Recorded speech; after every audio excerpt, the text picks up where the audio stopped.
좋은 사람은 삶의 위기가 닥쳐올 때 어떻게 행동을 할까요?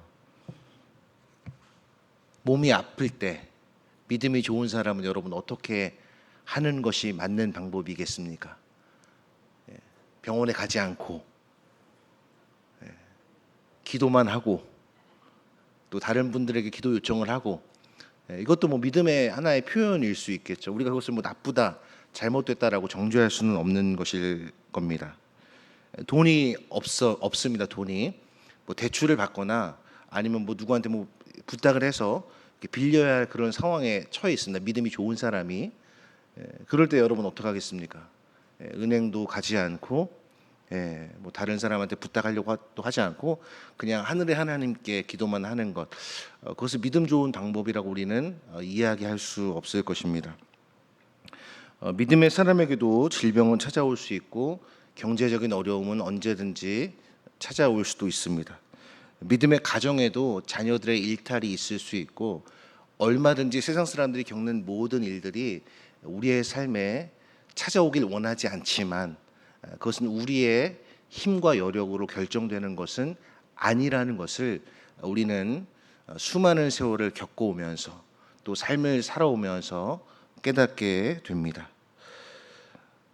중요한 것은 몸이 아플 때 병원을 찾는 것은 지극히 자연스럽고 당연한 상식에 속하는 것이고 경제적으로 어려울 때 그에 맞는 합당한 방법을 찾는 것 역시 믿음이 없는 행동은 아닐 것입니다.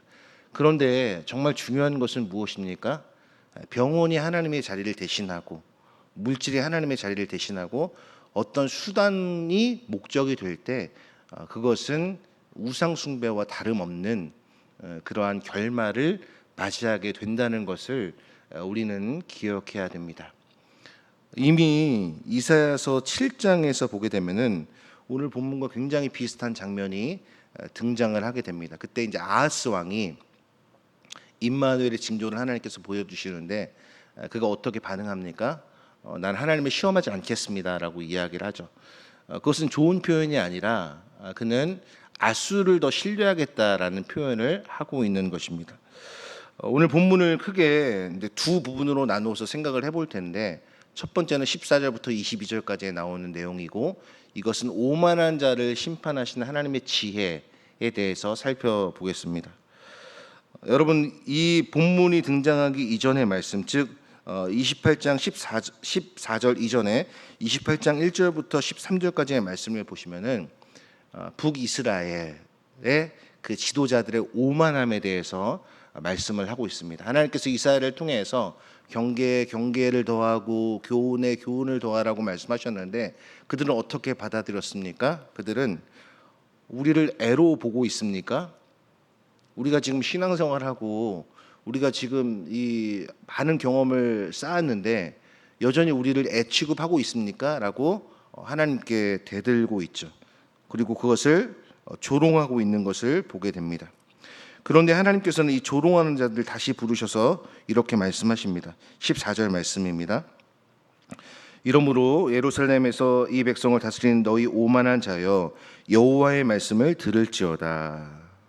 자, 이들은 어떤 사람들이었냐면 이미 그 앞선 구절인 9절부터 13절에서 하나님의 말씀을 주의 깊게 듣지 않았던 자들, 하나님의 말씀을 무겁게 받아들이지 않았던 자들, 쉽게 얘기하면 하나님의 말씀 매우 가볍게 또는 농담처럼 받아들였던 자들을 의미하고 있습니다. 그런데도 하나님께서는 그들을 향해 다시 말씀을 하고 계시죠.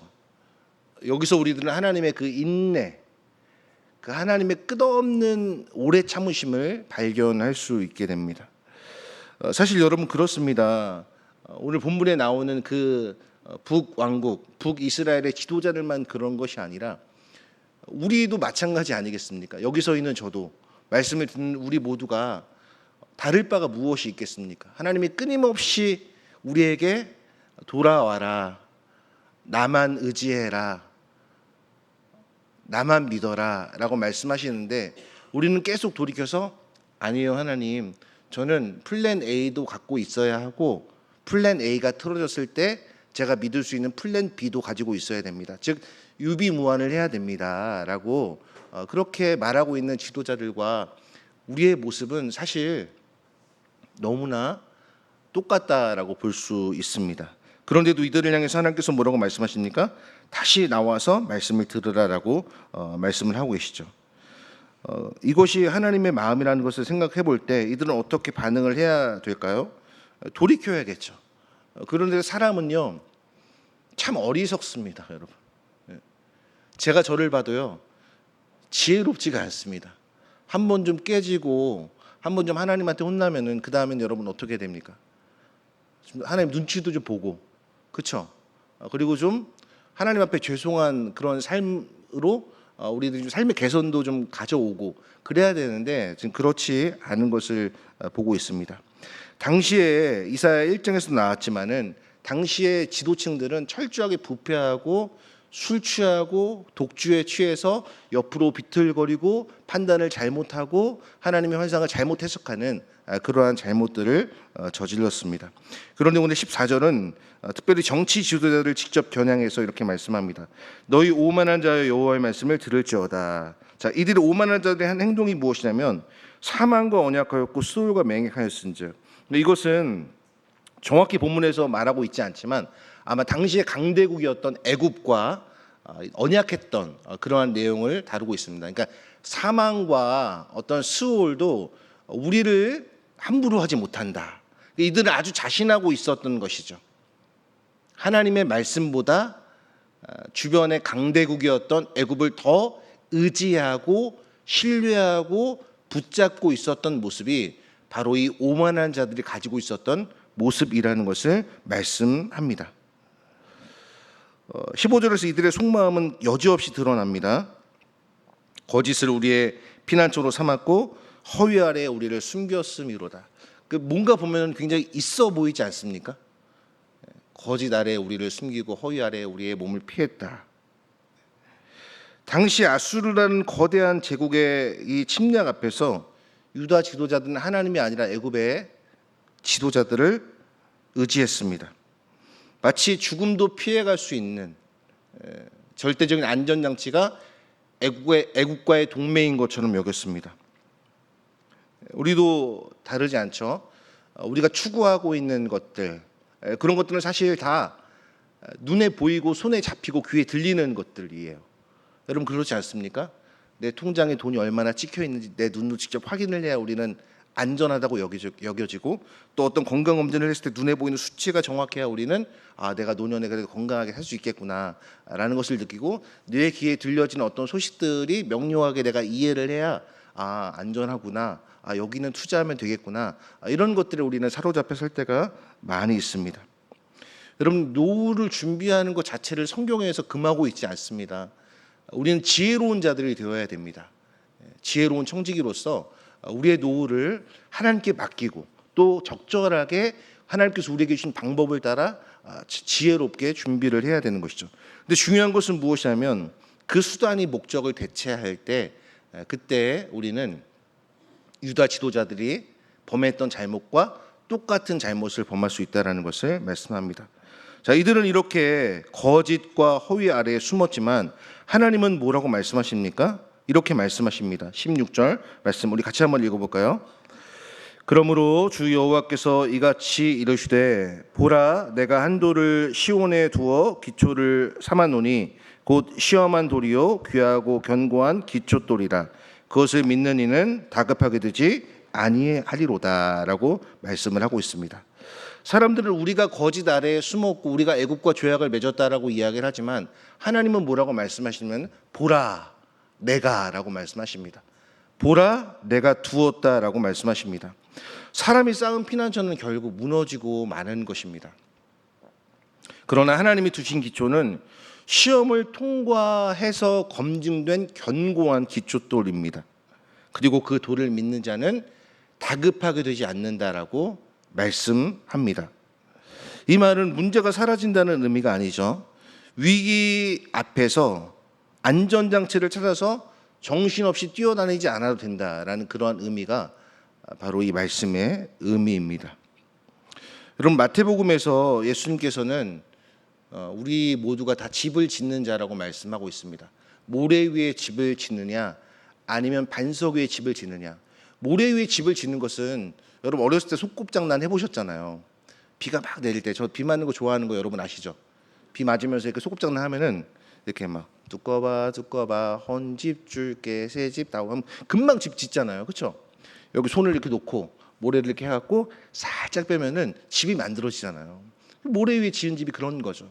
그러나 반석 위에 지은 집은 여러분 금방 지어지지 않습니다. 요즘에는 물론 뭐 건축 기술이 워낙 좋아져서 금방 지을 수 있지만, 그러나 반석 위에 지은 집은 땀 흘려야 되고 수고해야 되고 기다려야 되고 때를 기다려야 되고, 이러한 모든 것이 반석 위에 지은 집의 과정이라는 것입니다. 사람들은 어디를 찾았냐면 숨을 곳을 찾았습니다. 그러나 하나님은 어떤 곳을 예비하셨습니까? 바로 설 곳을 주셨죠. 신약 로마서 9장 33절과 베드로전서 2장 6절은 이 돌을 누구라고 이야기하고 있냐면 바로 예수 그리스도라고 말씀을 하고 있습니다. 우리가 설 수 있는 유일하고 견고한 기초는 우리가 그렇게 추구하는 건강도 물질도 자녀들의 성공과 우리의 노후의 어떤 보장이 아니라 바로 하나님께서 시험하시고 귀하게 두신 견고하고 그 검증을 통과한 돌, 바로 예수 그리스도만이 우리가 서야 할 반석이라는 것을 성경은 우리에게 말씀해 주고 있는 것입니다. 특별히 여기서 시험한 돌이라는 표현은 다른 모든 것을 재는 기준이 될 만큼 이미 검증이 끝났다라는 것입니다. 이미 검증이 끝났다. 그리고 이 검증이 끝난 이 기초돌을 위해 하나님께서는 어떻게 하십니까? 17절부터 19절을 보시면은 정의를 측량줄로 삼고 공의를 저울줄로 삼으니 우박이 거짓의 피난처를 소탕하며 물이 그 숨는 곳에 넘칠 것인즉, 그들이 안전하게 여겼고 사망조차 피해갈 것이라고 생각을 했지만 이제 하나님께서는 정의와 공의라는 방식으로 그들을 평가하신다는 것입니다. 여러분, 우리는 언젠가 이 하나님의 평가 앞에 서게 된다는 사실을 두렵고 떨림으로 받아들여야 합니다. 우리가 이 땅에서 사는 것, 그 모든 것을 하나님께서는 언젠가 정의와 공의의 측량줄과 저울줄로 평가하시는 분이라는 사실을 우리는 기억해야 됩니다.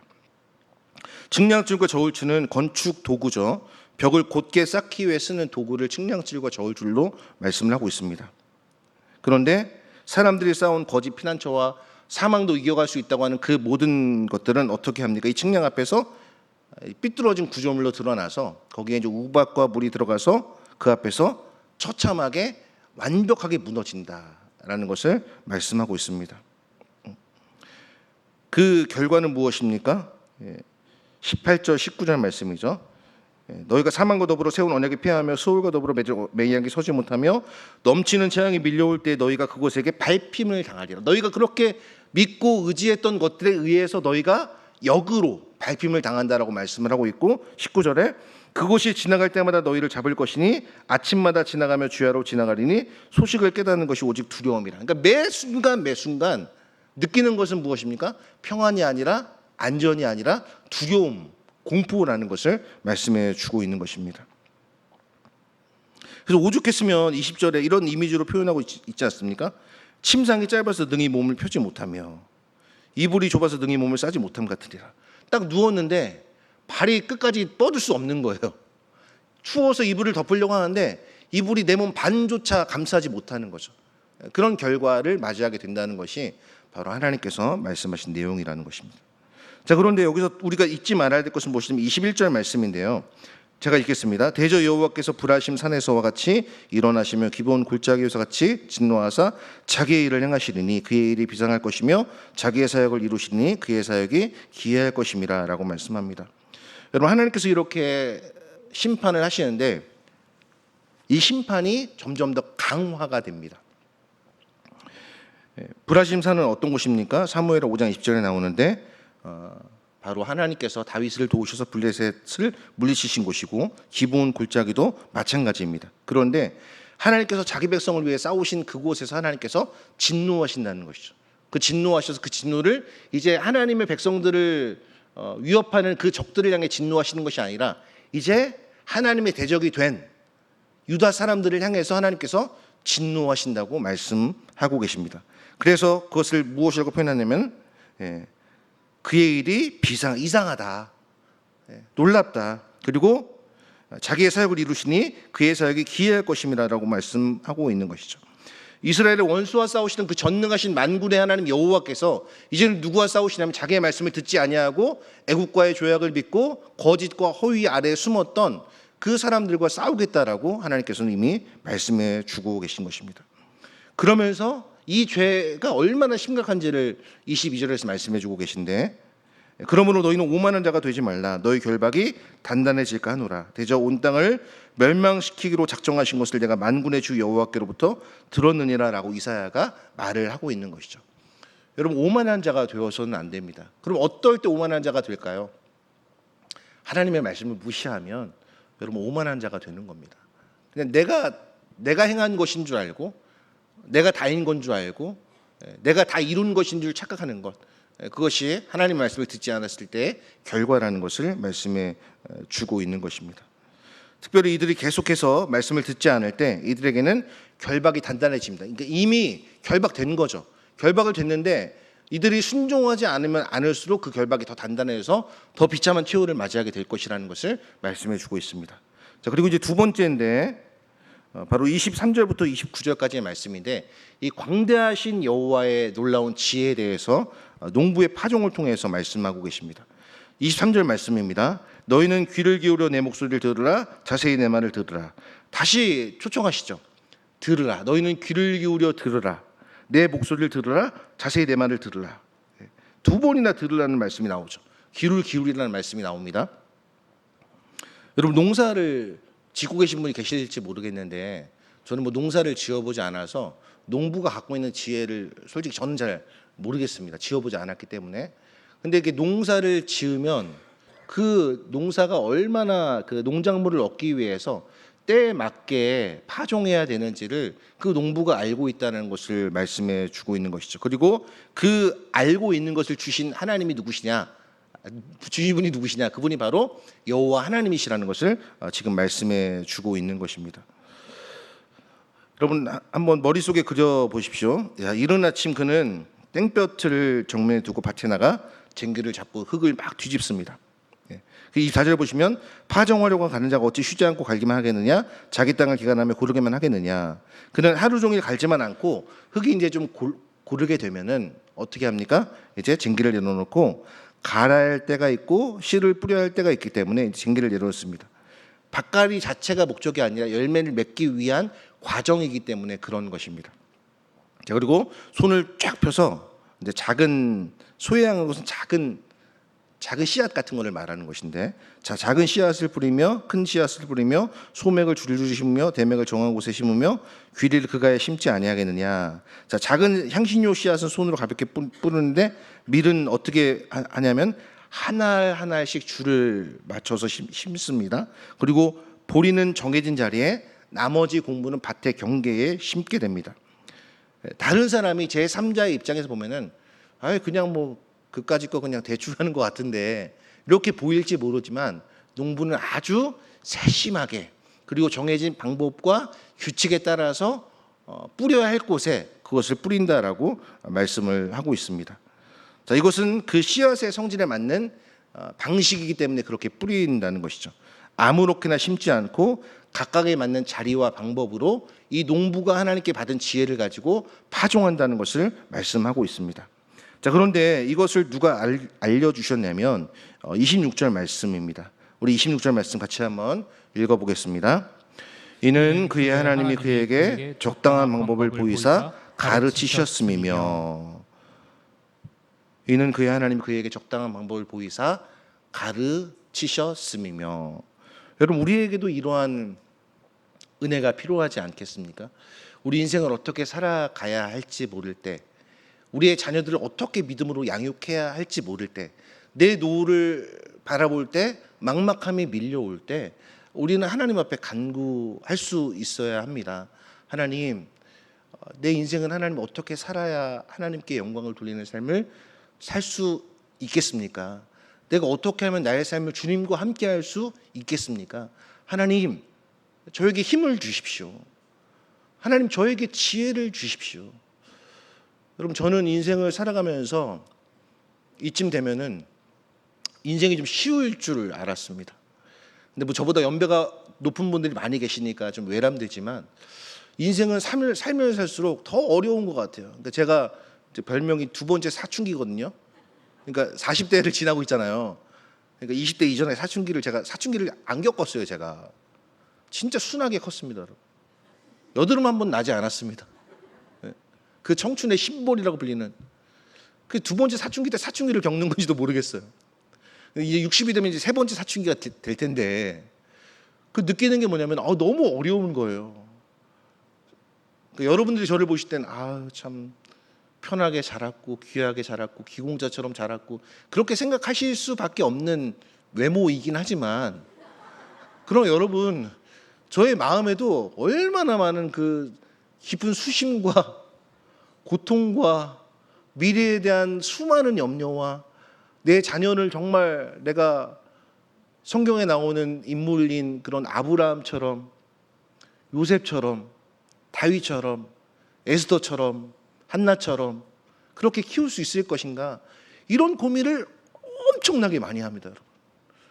내가 목회자이기 이전에 한 사람의 그리스도인으로서 정말 내가 하나님 앞에 온전하게 내 삶을 드리고 있는가 교회에서의 영역뿐 아니라 나의 모든 일상의 영역에서도 그렇게 내 삶을 드리려고 나는 몸부림치고 있는가라는 것을 좀 끊임없이 생각을 하려고 노력을 합니다. 여러분. 그렇게 살고 있다는 것이 아니라 그렇게 살려고 몸부림치고 있는 중입니다. 그러므로 우리들은 농부에게 주신 하나님의 지혜를 배울 수 있어야 되는 것이죠. 지도자들의 삐뚤어진 구둠을 제시던 그 정의와 공의의 기준이 이제 농부를 가르치신 그 원리로 드러나게 됩니다. 하나님은 심판에서도 하나님의 놀라운 지혜로 그들을 가르치시고 농사에서도 동일한 하나의 질서와 하나의 지혜로 하나님은 일하고 계신 분입니다. 이 사람의 정체에 대해서는 우리가 알 수가 없습니다. 굳이 알 필요도 없습니다. 근데 중요한 것은 그는 언제 갈고 언제 심을지를 아는 것이죠. 최근에 울산을 비롯한 이 경남 지역에 큰 가뭄이 왔죠.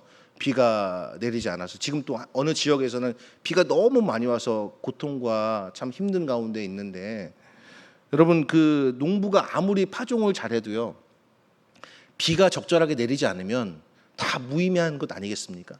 그러니까 우리가 아무리 노후 준비를 잘하고 자녀를 내가 정말 정석에 따라서 다 가르쳤어도 미래에 대한 모든 준비를 다 완벽하게 세팅해 놨어도 하나님이 거기에 은혜를 주시지 아니하고 때에 맞는 비를 주시지 아니하면 그 모든 것은 다 무의로 돌아가는 것이고 거짓 아래에 숨고 허위 아래에 피난처를 삼은 것과 다를 바가 여러분 무엇이 있겠냐고 지금 이사야는 우리에게 되묻고 있는 것입니다.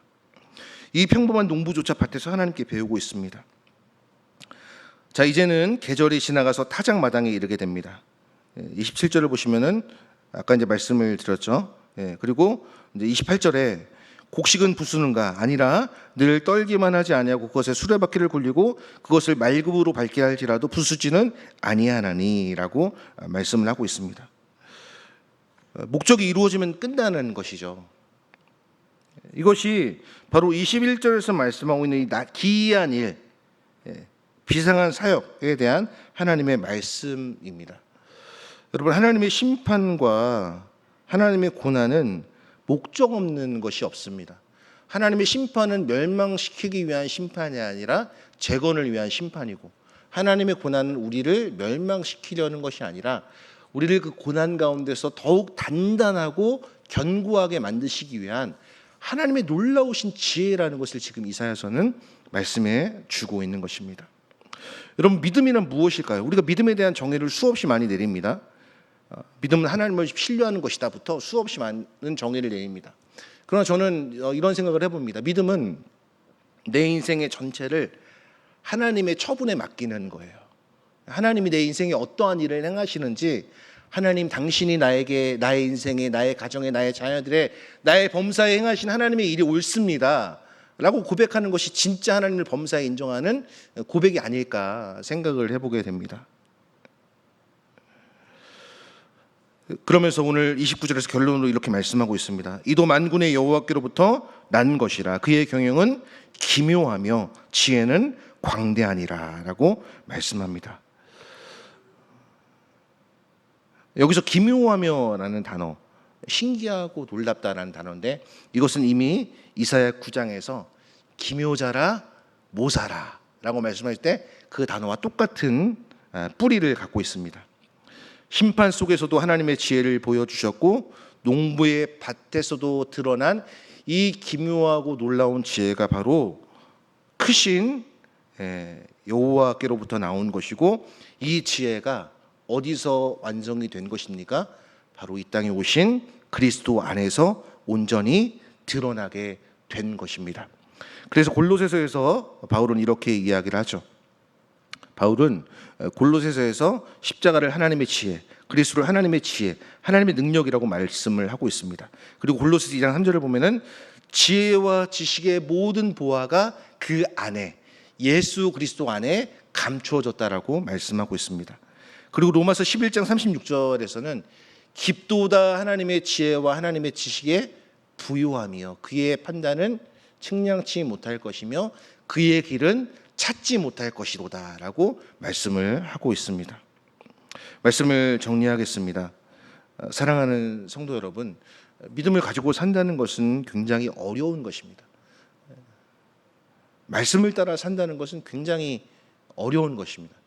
그리고 말씀을 따라 산다는 것은 추상적인 것이 아니라 매우 구체적이며 실제적인 것입니다. 나의 모든 일상 가운데, 내게 이루어지는 일들 가운데 하나님이 나에게 말씀하시고자 하는 것은 무엇인가 분별하고, 또 그것이 하나님의 뜻이라면 내가 과감하게 뒤를 돌아보지 않고 순종할 수 있는 마음을 갖고 살아가는 것, 그런 것들이 믿음으로 사는 삶이라는 것이죠. 믿음으로 사는 것은 꼭 목회자나 신자에게만 해당되는 것이 아닙니다. 모든 믿는 자에게 해당되는 하나님의 명령이라는 것을 기억해야 됩니다. 시편 103편 14절은 우리에게 이렇게 말씀합니다. 그가 우리의 체질을 아시며 우리가 단지 먼지뿐임을 기억하심이로다. 우리는 참 약한 존재입니다. 전도서는 한 걸음 더 나아가서 이렇게 이야기하죠. 전도서 3장 11절에 하나님이 하시는 일의 시종을 사람으로 측량할 수 없게 하셨도다. 그러므로 여러분, 하나님이 하시는 일을 가지고 우리가 판단해서는 안 됩니다. 왜 하나님 저한테 이런 일을 행하십니까? 하나님 저 너무 아픈데 왜 자꾸 이런 어려움을 행하십니까? 근데 그것도 하나님의 크신 광대하신 오묘하신 지혜라고 성경은 말씀하고 있어요. 그러니까 하나님은 우리를 너무 잘 아십니다. 그렇기 때문에 걱정하고 두려워하지 않을 이유가 바로 여기에 있는 것이죠. 우리를 너무나 잘 아시는 하나님께서 우리에게 맞는 방식으로 우리를 빚어가신다. 그것이 때로는 정말 너무 가혹할 수 있고 너무 힘들고 너무 고통스러울 수 있지만, 그 끝에 가면 우리가 그 광대하시고 오묘하신 하나님의 지혜를 조금이나마 알 수 있게 되는 것입니다. 그러므로 우리가 그 크신 하나님을 다 알지 못한다 하더라도 그분의 뜻을 알려고 노력하고 그 광대하신 지혜와 그 기묘하신 이름 앞에 오늘도 우리의 삶을 하나님 앞에 맡겨드리고 주님만 경배하며 살아가는 우리 모든 성도님들 되실 수 있게 되기를 우리 좋으신 주님의 이름으로 간절히 축복합니다.